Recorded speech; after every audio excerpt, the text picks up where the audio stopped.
I take pride in seeing things as clearly as I did, as early as I did, talking about things that nobody was talking about. But now that CNN and Fox have decided to talk about the de-dollarization and the formation of the BRICS countries as if they're onto something new, it is gaining acceptance. It's bad enough to talk about what is happening within our borders. It is bad enough to realize that within the banking system, $126 billion were pulled out of the regional banks this last week, and close to $250 billion since the beginning of the banking crisis. And the ramifications of Janet Yellen saying that she will not backstop the regional banks unless the FOMC, the FDIC, herself and the president agree that these banks that need to be bailed out are systemic enough to justify it. In essence, she's lit a fuse underneath the banks. It's bad enough what's happening there, which has created chaos in our industry, where it's one thing to talk about the stock and the bond market being fragile, the real estate market showing signs of fragility. It's another thing to think that the bank that you've trusted your life savings to for your whole life, or your business, or your retirement accounts, or whatever it may be, if you're a farmer, even the loans that you have to buy your combine and your diesel fuel to plant your fields and all the working capital, you're wondering, what am I going to do? That's bad enough. That is exacerbating the trends that we are now seeing. And I counted close to 20 things that happened just this last week. So let's just run through several of them real quick. One, you have Saudi Arabia entered a trade alliance with China, Russia, India, and Pakistan in an attempt to step further away from the reliance on the dollar. This is all in the last week, okay? This is since we've last talked.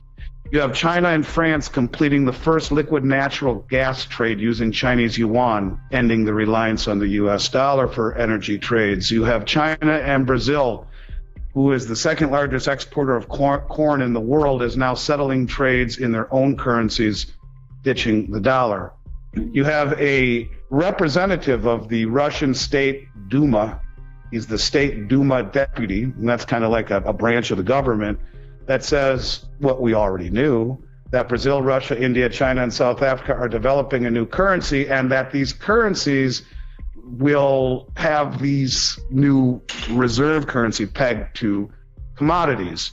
You have Saudi Arabia partnering with China to build a Chinese oil refinery for 83.7 billion yuan, or $12.2 billion. Kenya signing a deal with Saudi Arabia and the UAE to buy oil with Kenyan shillings instead of US dollars, and the president of Kenya telling its citizens to get rid of US dollars or go see the nurse because within 2 weeks something will happen. You have the Association of the Southeast Asian Nations considering dropping US dollar, euro, yen, and British pounds for local currency and financial settlements. And the top of the agenda is reducing dependence on the US dollar, the euro, the yen, and the pound from financial transactions. You have India agreeing to settle trade in Indian rupees with certain countries instead of US dollars, and those are countries that are having currency failure or dollar shortages. So they're coming in and saying, we'll trade with you even if you can't get dollars or you're having problems with your own local currency. You have the Chinese yuan surpasses the euro to become Brazil's second largest currency in foreign currency reserves. You have the U.S. Social Security funds, according to Reuters this last week, said that they're due to run out by 2033. Now, we've talked a lot about the $76 trillion shortfall in Social Security. You had our president come out and said that the banking crisis is not over yet.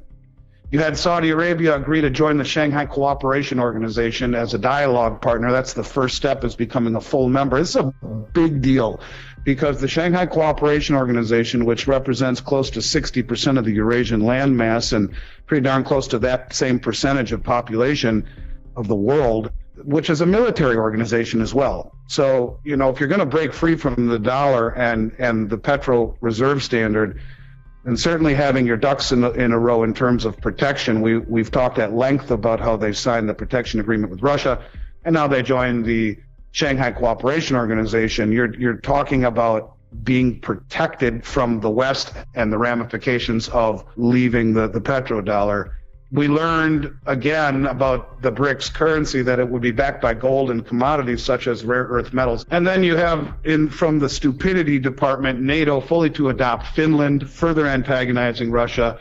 And from the I can't confirm this. This was issued by a Russian state TV war correspondent, has claimed that North Korea is preparing to send 500,000. It's weird because one says 500,000 and the other says 50,000. So let's go with 50,000 troops to the Ukraine to fight alongside Russian troops. So when you talk about the things that we've been talking about, you can see they are accelerating greatly. And when you talk about, Saudi Arabia moving away from the dollar and now aligning themselves with all of these countries and formally applying for the Shanghai Cooperation Organization, this is a very big deal. It's getting closer and closer to that moment that Mike Adams calls Operation Sandman, where the countries just say we're done with the dollar because it is no longer the reserve currency, the petrol reserve, and the ramifications of what that means. And that's what everyone is missing.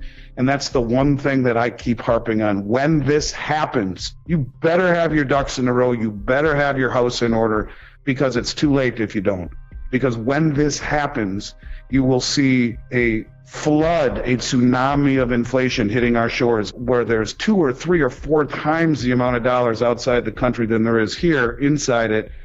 You'll see inflation at a level that no one can imagine, and the byproduct of that is spiked interest rates, which blows everything up. And this, to me, is exactly why you are seeing such massive drawdown in supply from the world's exchanges, because the people who have the most money are also closest to the information. And accelerating these trends would be the rumors that are now somewhat substantiated in that Mexico has formally applied to the BRICS. And the rumor that hasn't been substantiated yet is Japan, Australia, and New Zealand joining the BRICS. The walls are closing in around us, but this is in 1 week what has happened.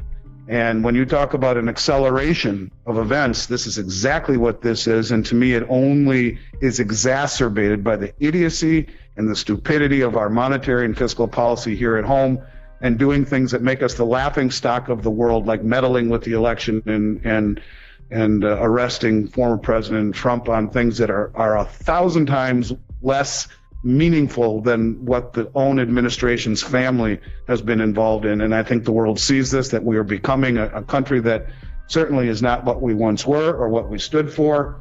And I think it's time for people to wake the heck up and stop looking at gold and silver to make money and look at it for what it is. It is a life raft in a boat that's about ready to go over the falls. And I think it's time for people to understand that.